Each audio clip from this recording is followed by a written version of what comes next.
Economic order quantity. This is something that we're going to start seeing a lot of starting this week. You're going to be using this a lot in the next 3 to 4 weeks. So I wanted to spend some time to talk about economic order quantity because this is a very important concept as we move forward. And if you use it, you need to really understand what it's telling you because the model has a lot of critical assumptions. Now, if some of these assumptions don't apply, it doesn't mean that you just throw the equation away. It just means you're going to have to modify it to take into consideration your assumptions. So, but if these assumptions exist, or if these assumptions are constraints that are acceptable to your calculations, then you may still want to use this EOQ.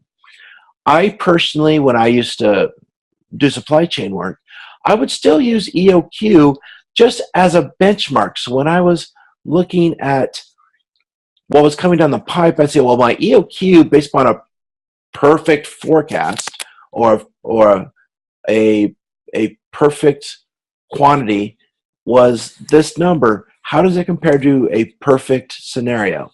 So I can say, okay, well, the guy's being too aggressive, or the guy's being too safe, or it's acceptable. So that you can, this can be very useful in keeping your management aware of the validity of any order quantities that you create, while using these assumptions in your recommendations to your management.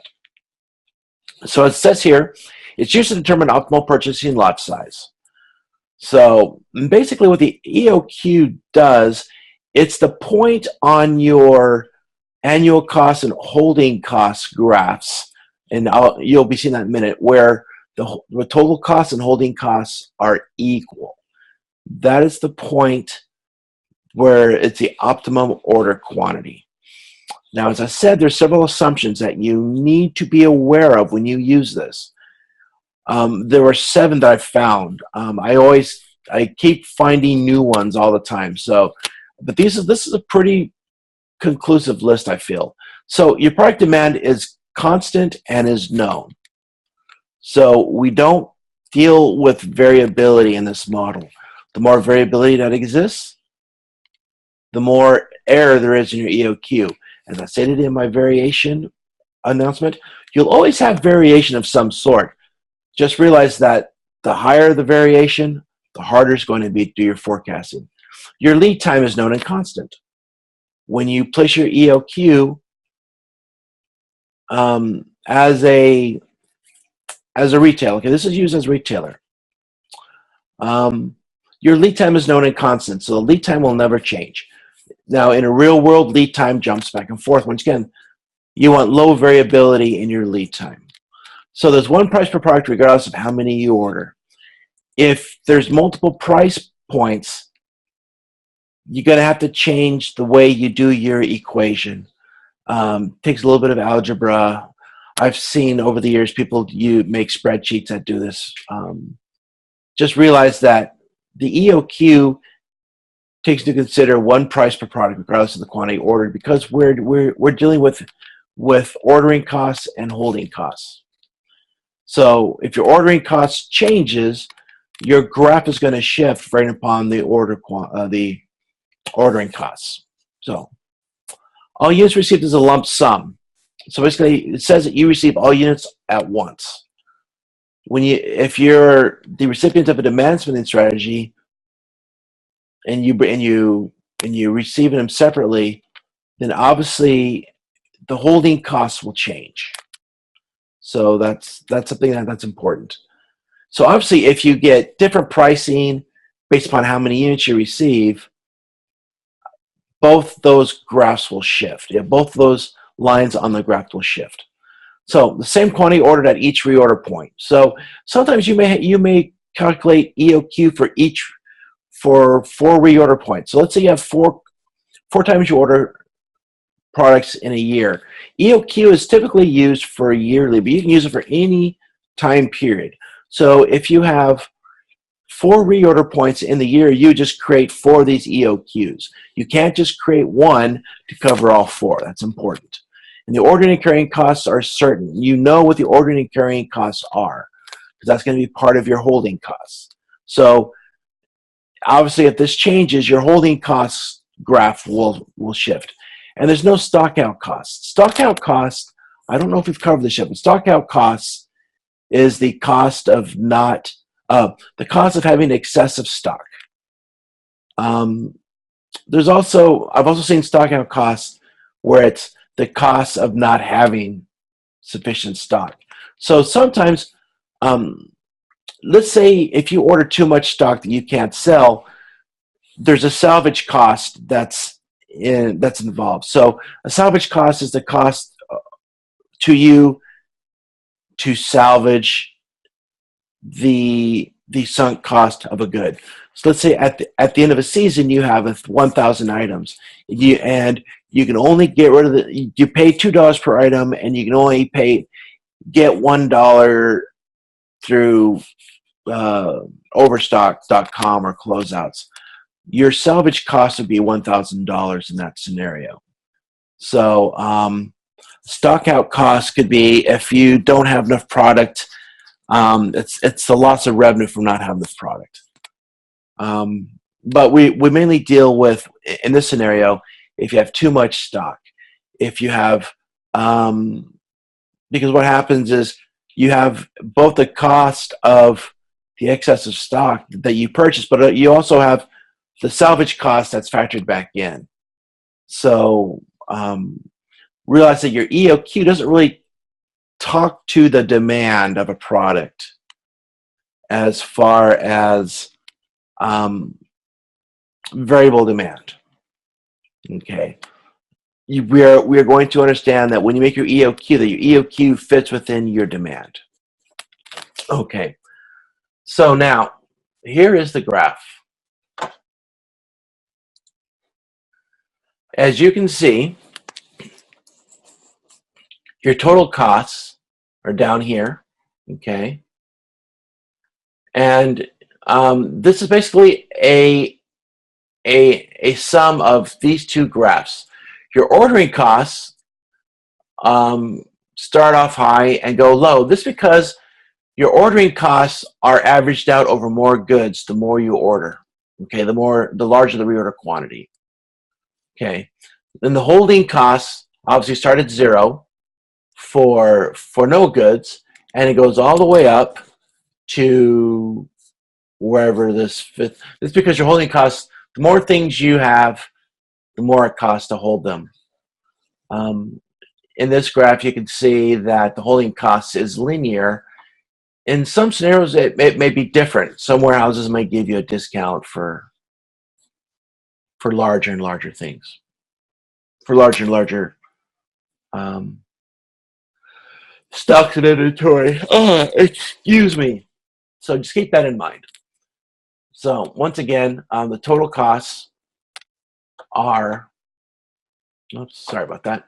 Total costs is the sum of both of these, and the EOQ is where annual costs and holding costs are equal, and that's the point. In economic graphs, this is the marginal cost. Okay, so the price of one additional good, this is this quote unquote sweet spot to where the price of an additional good is the lowest. So that's your EOQ. Oops, okay. Now let's go ahead and I'm going to clear this. So the calculations that we do for EOQ, you obviously need to, there's 3 costs that we calculate.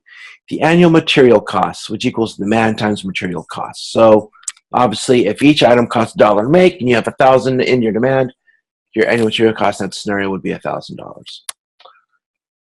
Your annual ordering cost is R divided by Q, which is your number of orders per year.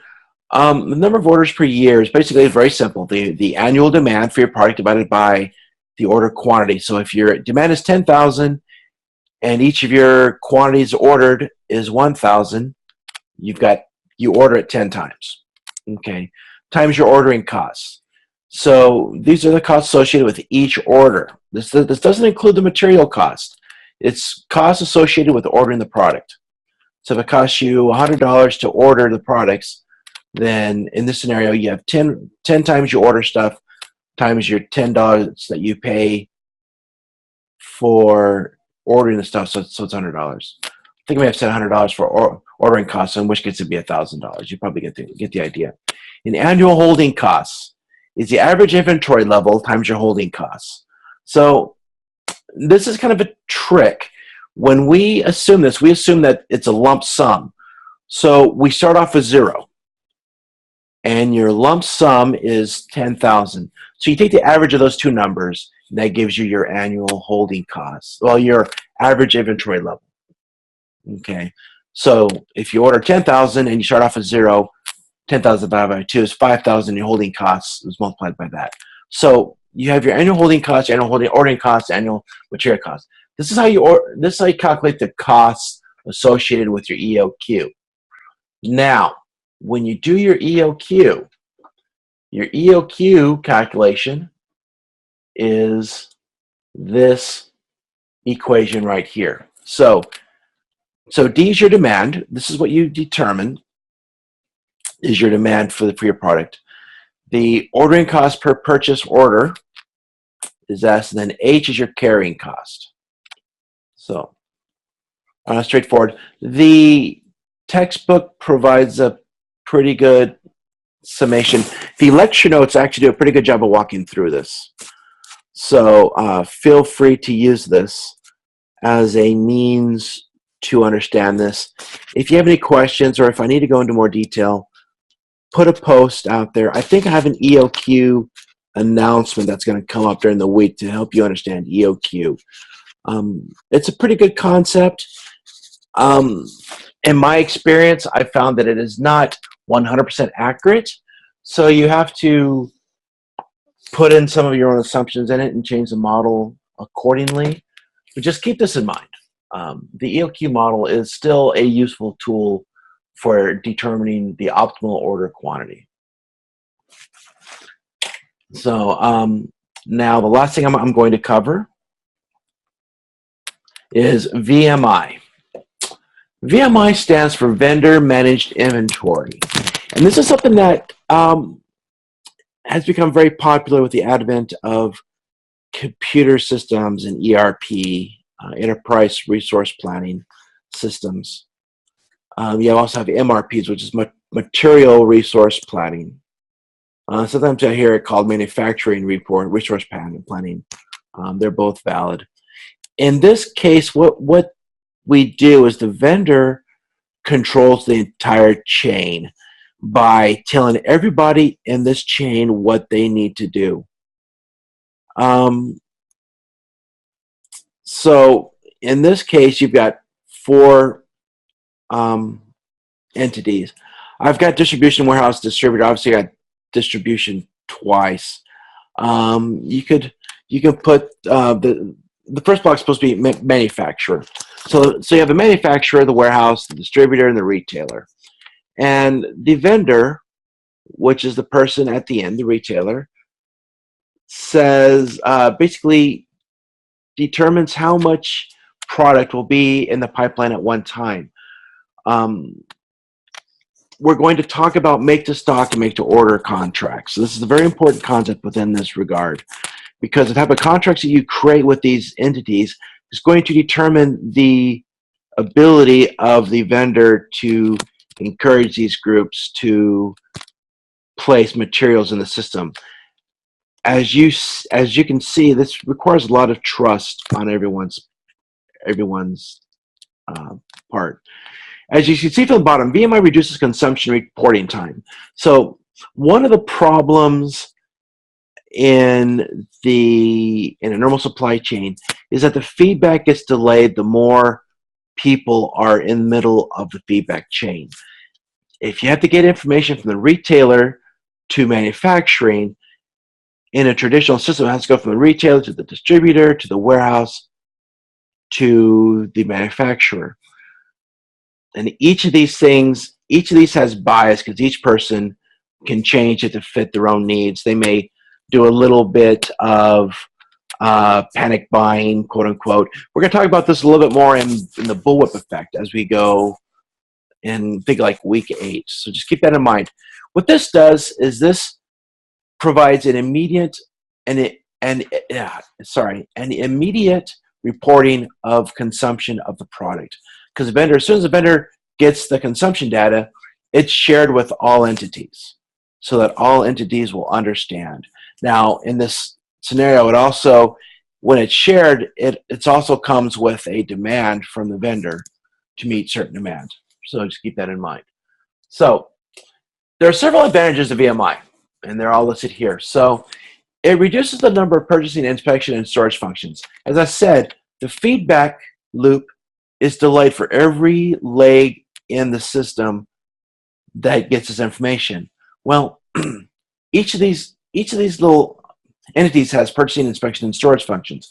We can wipe all that out by basically shortening the distance virtually. Sometimes you'll hear this called a virtual vendor management or a virtual management system, and that's why they say it. So the supplier gets visibility on the rate the product is being consumed. This allows the supplier to better schedule its capacity. It also gives the retailer visibility on the supplier's ability to replenish the stock. In theory, this allows the retailer to see if any problems are on the horizon. Now, in the case of Walmart, as you're going to see, I believe some of the reading during the week we'll talk about Walmart. Walmart uses this as a cudgel to force suppliers into certain performance standards. And in this case, a lot of suppliers do not like that because they don't like to give up control of their own operations. In VMI, the vendor gets a certain level of control over how you perform, how you create your products.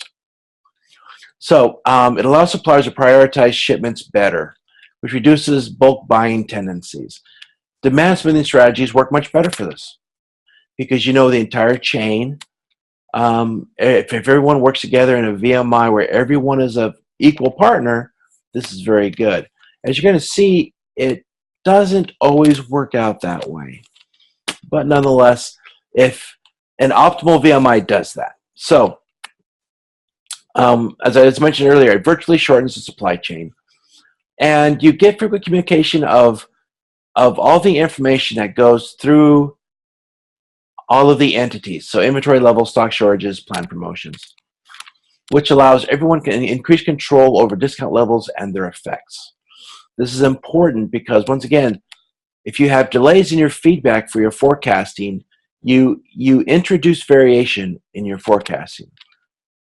And it allows for even more allocation of inventory. A more even allocation of inventory. In my classes, I always get these arguments about whether or not VMI is a good system for everyone involved. And in the case of Walmart, it especially comes up. Some students say that, yeah, Walmart has a right to beat suppliers into providing certain levels of inventory. Boeing tried this when they did their just-in-time with the 777 when I worked at Boeing, early in the 777's rollout. And Boeing would basically say, yeah, they would force just-in-time so that basically there was no lead time. They'd say, we want so much product as whenever I order it. But what would happen is the manufacturers, they won't come out and say, hey, I'm going to have problems meeting this demand because manufacturers keep that information close to the vest. Instead, they will continue to provide the product without giving warning signals that their capacity is being stretched beyond its capacity. So what Boeing suddenly began to see was people that were saying, yeah, I'll give you 1,000 units next month. Yeah, 1,000 units. All of a sudden, we're pumping out low-quality products and eventually weren't able to keep up with demand. So suddenly, they started to see all these problems in their VMI system because they erroneously thought, well, I can see everything. Everyone's working as a team. As long as I tell them what I need, we'll be fine. But in a VMI, you don't have perfect information. You only have the information that's in your ERP or your MRP or that's being reported. So keep that in mind if you're in a VMI. You still need to go through the whole efforts of having a relationship with people. I found that when I was in a supplier quality supply chain role that just talking to suppliers, made them feel comfortable about sharing your information, actually can, in some cases, go further than actually having this big electronic system. So just keep that in mind. A VMI is not perfect, but it's a good tool, though. To be fair, VMI is very good when everyone. VMI is more effective the more people play on the same page, which leads us to the weaknesses of a VMI. Once again, this is very important. What happens is VMI stresses the relationships between entities within a VMI based upon how aggressively a VMI is used. So in the case of Walmart, you may have distributors, suddenly they'll lose control over their distribution. In some cases, like we've seen, people may feel that distributors are useless. And I've seen in some arguments, some students say, well, why have a distributor?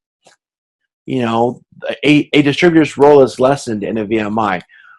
I was lucky enough in this last conference that I went to bump into a few distributors. And they're part of a distributor coalition out of Texas. And I learned a lot of really interesting things. The bottom line is distributors are starting to change their role based upon what they provide to customers. They no longer just move parts around to customers. They actually have a more integrated role, and VMI is a big reason for this. I'll go into this in a later class. I'm not going to delay this now, but just realize that when you force a VMI on people, people will resist it. For instance, marketing suddenly no longer has the ability to get rewards and incentives for moving certain stock, because now we have better understanding of the demand. You won't have excess inventory for marketing to be encouraged to sell stock. So marketing tends not like VMI because of the incentive structures that marketing works under. So when you use VMI, you need to change the incentive structures for your marketing team. So now, when you run VMI, there is a desire, like within Walmart, to keep inventories low, which is valid. If you have less variation of demand and you have good capacity, you don't need to worry about huge inventories. Well, store owners, especially, if you're Walmart and you know that there's a big season coming up and you don't see a lot of inventory on the shelf, you really trust your suppliers to produce products within a low lead time. So you may have your stores may fear a lack of having enough inventory. So they may bulk order more. They may panic buy, which injects oscillations within your demand in your supply chain. So realize that VMI, although it does work as a very good tool to reduce inventories across the supply chain, human nature can still take effect. And as I said here, distributors lose control over their distribution because the distribution levels are set by the customer, not by the distributor. Distributors are now working with multiple customers now, so they're able to spread their distribution over more items, over more customers, but they still lose control of the distribution. So distributors aren't very comfortable with the system. And inefficient modeling can produce inventory shortages. Like I said before, if you have a model where you think you're going to get a good supply in a short lead time, but you haven't done your due diligence to make sure that your supplier can actually do it, and it's just and isn't just giving you these numbers. You may be setting yourself up for failure. So keep this in mind. With that in mind, this is the last slide. Week 4 is going to be the start of a very difficult part of class. Going forward, there's going to be a lot of work involved. Real quick, one thing, when you do your discussion questions, there's 2 discussion questions on week 4. You must provide 2 responses to each discussion question. That's important. I've seen students only provide 2 across both questions. That does not fulfill your requirements within class. So with any further question, without any, well, there's no further questions because I'm the only one here. But if you have any questions, post them in the general discussions or email me directly and I will try to get some answers for you. If I don't know the answer, I will try to get it for you through my various resources. So thank you very much for your time. Thank you for listening to this, and I will see you in class. Thank you.